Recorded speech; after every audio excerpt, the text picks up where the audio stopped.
जय सरना। आज हमारे बीच में सरना माँ, सरना झंडा के रूप में जगह जगह पर किस तरह से दिखाई दे रही है, मैं आपको लोहारसी, बेहरा टोली, लतेहार चंदवा के पास में इंद्रपाल देव उरांव के घर में दिखाई दे रहा है। उनको मैं दिखाने का प्रयास करता हूँ। मैं 12/7/2021 को मुख्य अतिथि के रूप में गया हुआ था और देखकर मैं भी अचंभा में पड़ गया।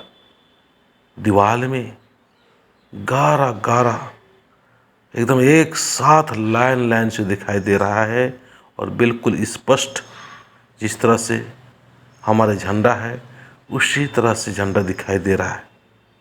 आप जरूर आएं और अपने जीवन को कल्याण की मार्ग, सहज मार्ग, आसान मार्ग, प्रसन्नता की मार्ग और सत्य की मार्ग पर चलने के लिए अपने कदम को बढ़ाएं।